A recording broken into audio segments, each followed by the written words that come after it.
तो स्टूडेंट अपने molar concept को, मोल कंसेप्ट और मोलर मास जो कंसेप्ट था उसको अपने कंप्लीट किया था प्रीवियस वीडियो के अंदर। जो नेक्स्ट जो वीडियो अपने बनाने जा रहे हैं वो हमारा है परसेंटेज कंपोजिशन। ठीक है, परसेंटेज कंपोजिशन को किस तरह से फाइंड किया जाता है। परसेंटेज कंपोजिशन से जो हमारा यहाँ पर जो मीनिंग निकल कर आता है वो क्या होता है कि जो एनी कंस्टिट्यूट पार्टिकल्स और any element present in A compound is the number of parts by mass of that element or constitute present in 100 parts by mass of the compound। कि जो हमारे पास किसी भी कंपाउंड में जो एलिमेंट प्रेजेंट है वो एलिमेंट अगर उस कंपाउंड का 100 पार्ट अगर लिया जाए तो उस 100 पार्ट में से वो एलिमेंट कितना परसेंट उसके अंदर प्रेजेंट है उसके बेस पर अपने परसेंटेज कंपोजिशन को फाइंड किया जाता है। तो परसेंटेज कंपोजिशन को फाइंड करने का हमारे पास जो फॉर्मूला है वो क्या है, percentage of the element equal number of parts by mass of the element divide by molar mass of the compound. ठीक है, और परसेंटेज फाइंड करना है इसलिए हमने इसको क्या कर दिया, 100 से मल्टीप्लाई कर दिया। ये चीज़ क्या है एक्चुअल में, आप कई बार ये देखते हो कि जो यूरिया का जो बैग है उस यूरिया के बैग के ऊपर आपको ये लिखा हुआ मिलता है कि नाइट्रोजन 46%। ठीक है, कि यूरिया के अंदर जो नाइट्रोजन है उस नाइट्रोजन का जो परसेंटेज कंपोजिशन है वो परसेंटेज कंपोजिशन कितना है, 46% है। मीन्स यूरिया का जो एक फॉर्मूला अगर अपने यूज़ में लिया जाए कि यूरिया का जो फॉर्मूला है हमारे पास NH2CONH2, इस यूरिया के फॉर्मूले को अगर देखा जाए तो यहाँ पर नाइट्रोजन कितना परसेंट अपने को मिलता है, तो नाइट्रोजन अपने को 46% मिलता है। तो ये चीज़ जो है वो क्या है, हमारे पास परसेंटेज कंपोजिशन है। अब इस परसेंटेज कंपोजिशन को किस तरह से फाइंड करते हैं, इस फॉर्मूले को अगर अप्लाई करें, सबसे पहले इस फॉर्मूले को अपने वाटर मॉलिक्यूल पर अप्लाई करते हैं। तो वाटर मॉलिक्यूल का फॉर्मूला क्या है, H2O। इस H2O का अपने को सबसे पहले जो पता होना चाहिए वो क्या पता होना चाहिए, अपने को मोलर मास पता होना चाहिए। तो मोलर मास H2O कितना होता है, अपने कहते हैं 18.02 ग्राम पर मोल। ठीक है, एक मोल H2O का जो मास है वो कितना है, 18.02 ग्राम पर मोल। इसमें जो हमारे पास एलिमेंट है उन एलिमेंट का मास और अगर देख लें तो हमारे पास एलिमेंट्स कौन कौन से हैं। सबसे पहला जो एलिमेंट हमारे पास आता है वो हाइड्रोजन है, और हाइड्रोजन का जो मास है हमारे पास कितना होता है, 1.008 ग्राम पर मोल। ठीक है, 1 मोल हाइड्रोजन का जो मास है वो कितना होता है, 1.008 ग्राम पर मोल। सेकेंड एलिमेंट हमारे पास कौन सा है, ऑक्सीजन है, और ऑक्सीजन का जो मास होता है 16 ग्राम पर मोल आपको ऑक्सीजन का मास अपने को मिलता है। ठीक है, तो अब अपने क्या करते हैं, इसमें परसेंटेज कंपोजिशन को फाइंड किया जाता है। तो सबसे पहले अपने कहते हैं मास परसेंटेज ऑफ हाइड्रोजन। ठीक है, सबसे पहले अपने किसका परसेंटेज फाइंड करते हैं, मास परसेंटेज ऑफ हाइड्रोजन। ठीक है, अपने यहाँ पर मास परसेंटेज कर रहे हैं, आप वॉल्यूम परसेंटेज को भी फाइंड कर सकते हो, वॉल्यूम के लिए भी ये चीज़ आप देख सकते हो, लेकिन अपने जो यहाँ पर परसेंटेज कंपोजिशन है वो किस पर बेस्ड है, मास पर बेस्ड है। तो अपने मास परसेंटेज यहाँ पर अपने लिए भी मास लिए गए हैं। तो mass percentage of hydrogen, hydrogen का जो मास है वो कितना है, 1.008 ग्राम पर मोल आपको मिल रहा है। और कितने हाइड्रोजन एटम है एक मॉलिक्यूल के अंदर, 2 हाइड्रोजन है, तो इनटू इसको किससे मल्टीप्लाई कर देते हैं, 2 से। डिवाइड मोलर मास, तो आपको यहाँ पर वाटर मॉलिक्यूल का जो मोलर मास है वो कितना मिला, 18.02 ग्राम पर मोल आपको इसका मोलर मास मिल रहा है। और परसेंटेज कंपोजिशन फाइंड करना है, इट मीन्स इसको अपने मल्टीप्लाई कर देंगे, यहाँ पर 100 से इसको मल्टीप्लाई कर दिया जाएगा। क्लियर होगी चीज़ अपने को। तो ये अपने यहाँ पर क्या फाइंड कर लिया, मास परसेंटेज ऑफ हाइड्रोजन। ठीक है, सेकंड एलिमेंट हमारे पास कौन सा है, उसका भी अपने मास परसेंटेज फाइंड कर लेते हैं। तो सेकंड एलिमेंट हमारे पास है, अपने उसको करते हैं सॉल्व। तो अपने पास सेकंड एलिमेंट है मास परसेंटेज ऑफ ऑक्सीजन। ठीक है, तो ऑक्सीजन का मास परसेंटेज फाइंड करते हैं। तो हमारे पास ऑक्सीजन जो है उसका अपने पास देखें कि मास जो है वो कितना है एलिमेंट का, 16 ग्राम पर मोल मिल रहा है, और मोलर मास हमारे पास कितना है, 18.02 ग्राम पर मोल।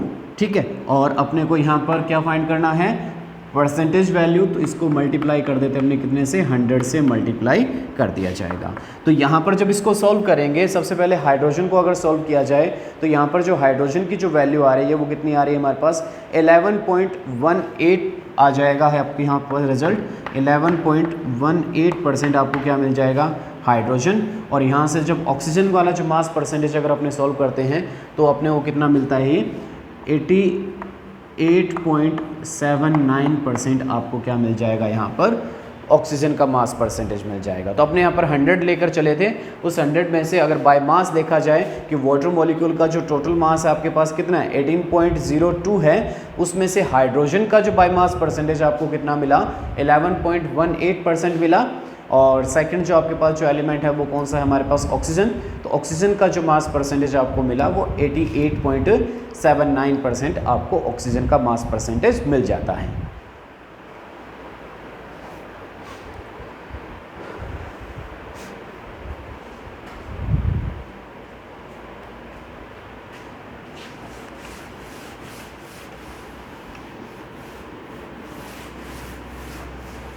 अब इसी फॉर्मूले को यूज़ में लेते हुए अपने कोई और एग्जाम्पल को सॉल्व करते हैं। जैसे हमारे पास यूरिया की बात कर रहे थे, तो इस यूरिया को ही अपने चेक करते हैं कि यूरिया में जो नाइट्रोजन का परसेंटेज कितना है। तो यूरिया का जो अपने फॉर्मूला यहाँ पर लिखा जाता है वो फॉर्मूला हमारे पास यूरिया का होता है NH2CONH2, ठीक है। ये यूरिया का मॉलिक्यूलर फॉर्मूला है। इसमें से अपने को नाइट्रोजन का परसेंटेज फाइंड आउट करना है। तो सबसे पहले अपने को यहाँ पर पता होना चाहिए मोलर मास ऑफ यूरिया। तो अपने यहाँ पर कहते हैं मोलर मास ऑफ यूरिया। तो यूरिया का मोलर मास कितना होगा, ये हमारे पास जो एलिमेंट अगर चेक करें, सबसे पहले एलिमेंट कौन आ रहा है, नाइट्रोजन, फिर हाइड्रोजन 2 इंटू अपने इसको ले लेते हैं 1.008, ठीक है। फिर आपके पास कौन आ रहा है, कार्बन 12, फिर आपके पास यहाँ पर आ रहा है ऑक्सीजन 16, फिर आपके पास नाइट्रोजन 14, फिर आपके पास हाइड्रोजन 2 इंटू 1.008। तो यहाँ से आप इसका मोलर मास आप फाइंड कर लेंगे। तो इसका जो मोलर मास आएगा वो हमारे पास, अगर हाइड्रोजन का आप 1 ही लेकर चलते हो तो 1 लेकर जाने पर आपके पास इसका जो मास आ जाता है वो 16 ग्राम पर मोल यूरिया का मोलर मास आपको मिलता है। मीन्स यूरिया के 1 मोल का जो मास है वो कितना है आपके पास, 60 ग्राम यूरिया के 1 मोल का मास आपके पास आ जाता है। तो आपको चेक क्या करना है, अपने को नाइट्रोजन का परसेंटेज कंपोजिशन चेक करना है। तो नाइट्रोजन का जो परसेंटेज कंपोजिशन चेक करेंगे तो आपके पास जो क्वेश्चन बनेगा वो अपने पास सोल्व कैसे करेंगे, मास परसेंटेज ऑफ नाइट्रोजन, ठीक है। तो मास परसेंटेज ऑफ नाइट्रोजन, इसको सॉल्व करें तो अपने पास यहाँ पर जो फॉर्मूला लिखा था उस फॉर्मूले के अकॉर्डिंग अपने यहाँ पर बताया था कि अपने पास कहा था कि इसमें number of parts by mass of the element और कंस्टिट्यूट्स। तो अपने पास जो नाइट्रोजन है वो नाइट्रोजन की वैल्यू हमारे पास कितनी है, देखो 14 + 14। तो नाइट्रोजन का जो मास हो जाएगा वो कितना हो जाता है, 28 ग्राम पर मोल आपके पास आ जाता है। और मोलर मास आपके पास है 60 ग्राम पर मोल आपके पास यहाँ पर क्या है, मोलर मास है। तो और परसेंटेज को फाइंड करना है, इट मीन्स इसको मल्टीप्लाई कर दिया आपने कितने से, 100 से मल्टीप्लाई कर दिया। तो आपके पास जो इसको सॉल्व करने के बाद में आपके पास जो रिज़ल्ट आएगा वो कितना आ जाएगा, 46% आपका रिज़ल्ट आ जाएगा, ठीक है। तो इस रिज़ल्ट को अपने क्या कर सकते हैं, यूज़ ले सकते हैं और आप इसको देख सकते हैं कि अकॉर्डिंग टू क्वेश्चन आपके पास जो by mass percentage of nitrogen urea के अंदर जो प्रेजेंट होता है वो 46% है। तो इस मीन्स अगर यूरिया प्योर है तो प्योर यूरिया के अंदर नाइट्रोजन का जो परसेंटेज है वो कितना हो जाता है, 46% आपको नाइट्रोजन मिलेगा। अगर यूरिया में इम्प्योरिटी मौजूद है तो इम्प्योरिटी होने पर जो नाइट्रोजन का जो परसेंटेज कंपोजिशन है वो 46% नहीं रहता है। मीन्स 46% से वो क्या हो जाता है, कम हो जाता है। क्यों कम होगा, इसका रीज़न क्या है कि अपने यहाँ पर 100 में से लेकर चल रहे हैं। तो उस 100% के अंदर आपके पास एलिमेंट कौन कौन से हैं, नाइट्रोजन, हाइड्रोजन, कार्बन और ऑक्सीजन है। तो यहाँ से अगर किसी एक की अगर परसेंटेज वैल्यू बढ़ती है या कोई अदर एलिमेंट इसके अंदर अगर अपने ऐड करते हैं तो क्या होगा एक्चुअल में कि यहाँ पर किसी दूसरे एलिमेंट की जो परसेंटेज कंपोजिशन है वो क्या हो जाती है,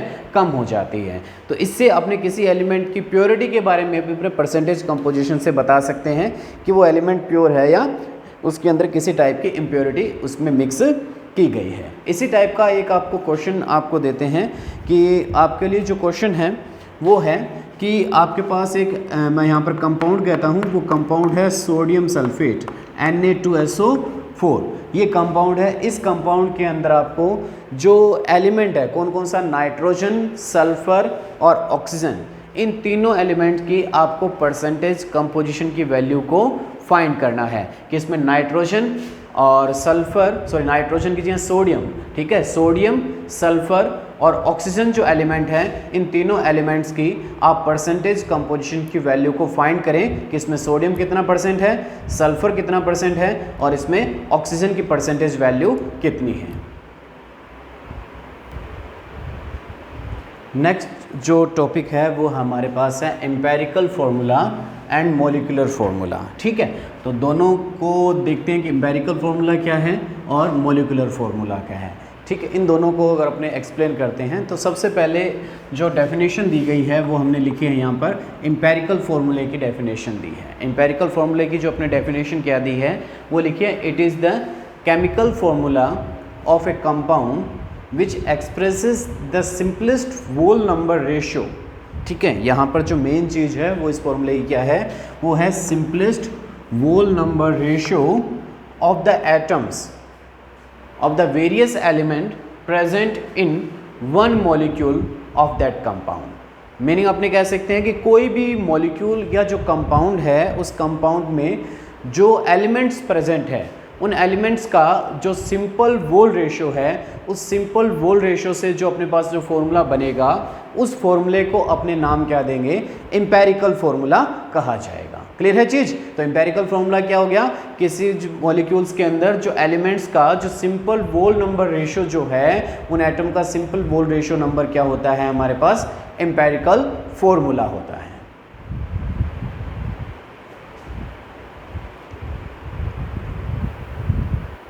नेक्स्ट जो डेफिनेशन है वो हमारे पास है मॉलिक्यूलर फार्मूला।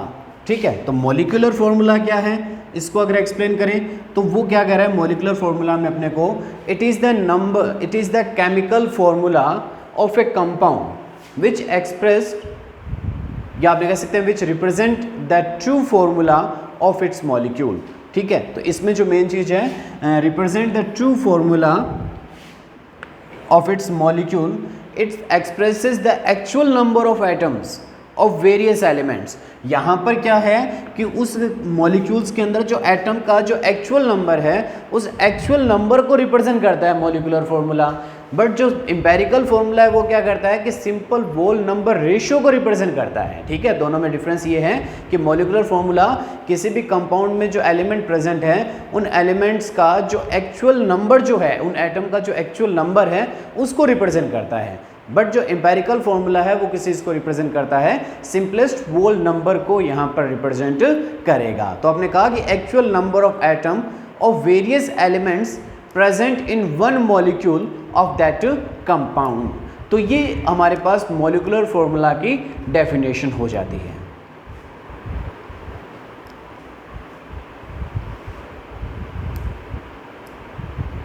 तो अब इन दोनों डेफिनेशन को देखने के बाद में अपने पर्टिकुलर एग्जाम्पल से इनको एक्सप्लेन करते हैं कि ये एक्चुअल में है क्या चीज़, मॉलिक्यूलर फार्मूला और एम्पेरिकल फार्मूला। ठीक है, तो यहाँ पर कुछ एक एग्जाम्पल लेते हैं और इस एग्जाम्पल से अपने क्लियर करने की कोशिश करते हैं कि मॉलिक्यूलर फार्मूला क्या है और एम्पेरिकल फार्मूला हमारे पास कैसे बनता है। मैंने एक एग्जाम्पल लिया, यहाँ पर सिंपलेस्ट जो एग्जाम्पल लेते हैं अपने, और वो सिंपलेस्ट एग्जाम्पल अपने पास किसका है, ग्लूकोज का है। ठीक है, तो ग्लूकोज का जो फॉर्मूला होता है वो हमारे पास क्या है, C6H12O6 अपने पास ग्लूकोज का फॉर्मूला है। ठीक है, तो इसमें क्या है कि ये जो ग्लूकोज का जो फॉर्मूला है ये क्या कर रहा है, एक्चुअल नंबर को रिप्रेजेंट कर रहा है। किसी भी मॉलिक्यूल्स में जो प्रेजेंट एटम है उस एटम के एक्चुअल नंबर को रिप्रेजेंट कर रहा है। तो एक्चुअल नंबर को रिप्रेजेंट कर रहा है, इट मीन्स ये ग्लूकोज का क्या बना, मॉलिक्यूलर फॉर्मूला।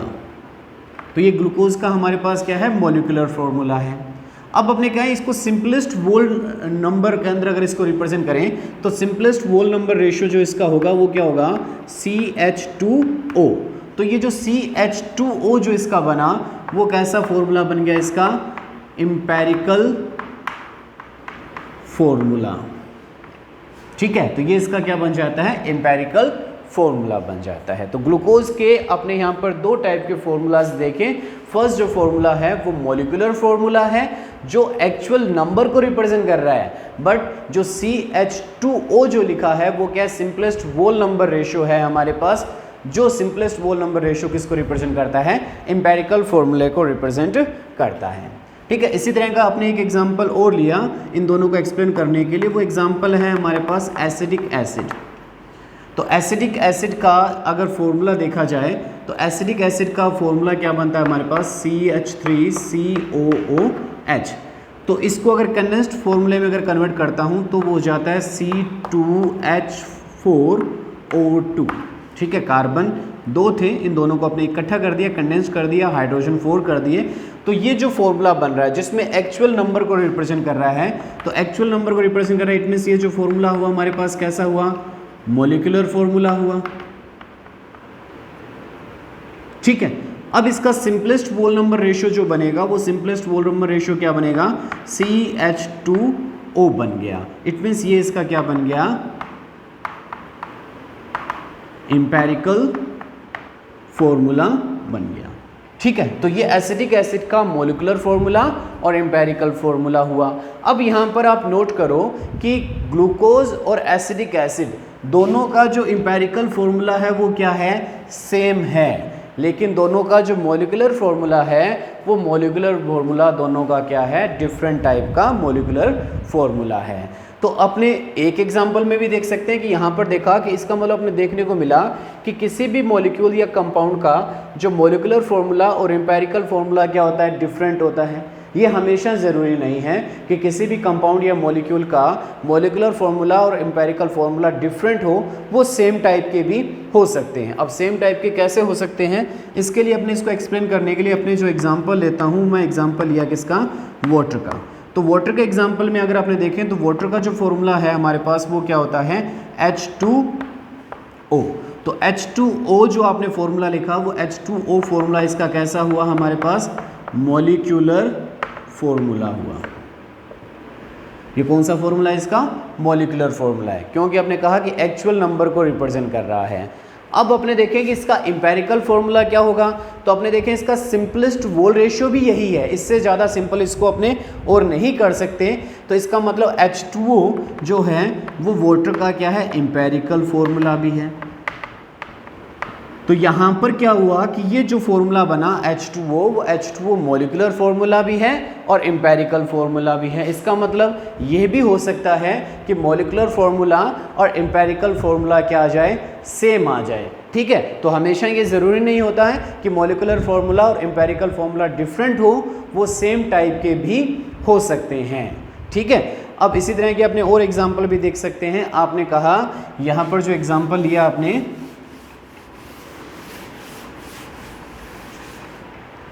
वो एग्जाम्पल मेरे पास है फेरिक ऑक्साइड का। तो फेरिक ऑक्साइड का जो फॉर्मूला है वो क्या होता है, Fe2O3। तो Fe2O3 इसका एक्चुअल नंबर रिप्रेजेंटेशन है। तो एक्चुअल नंबर रिप्रेजेंटेशन को अपने इसको क्या नाम दिया, मॉलिक्यूलर फॉर्मूला नाम दे दिया। ठीक है, अब इसका सिंपलेस्ट नंबर भी यही है, इससे ज़्यादा आपने इसको सिंपलेस्ट नंबर में रिप्रेजेंट भी नहीं कर सकते। तो इसका मतलब ये इसका क्या बन जाता है, एम्पेरिकल फॉर्मूला भी बन जाता है। ठीक है, तो ये अपने पास कुछ एक एग्जांपल से अपने एम्पेरिकल फॉर्मूला और जो मॉलिक्यूलर फॉर्मूला है इनको डिफरेंशिएट करने की कोशिश की गई कि किस तरह से अपने मॉलिक्यूलर फॉर्मूला और एम्पेरिकल फॉर्मूले में को अपने कैसे बनाया जा सकता है।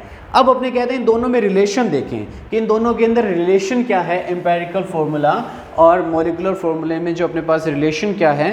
तो अपने कहते हैं कि रिलेशन बिटवीन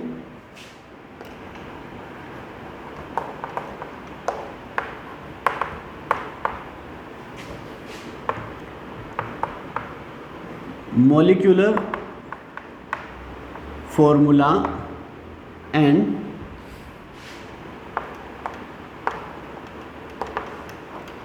empirical formula। ठीक है, तो मॉलिक्यूलर फॉर्मूला और एम्पेरिकल फॉर्मूले में अपने रिलेशन को निकालने की कोशिश करते हैं। तो दोनों में रिलेशन क्या आता है, अपने पास रिलेशन बना इसका molecular formula equal n into empirical formula. ठीक है, तो ये अपने पास मॉलिक्यूलर फॉर्मूला और एम्पेरिकल फॉर्मूले में क्या बन जाता है, एक रिलेशन बन जाता है। और अगर अपने पास मॉलिक्यूलर जो फॉर्मूला है, उस मॉलिक्यूलर फॉर्मूले में जो n है, उस n की वैल्यू को कैसे फाइंड करेंगे, तो n की वैल्यू को जो फाइंड करने का हमारे पास जो फॉर्मूला बनता है वो फॉर्मूला होता है मॉलिक्यूलर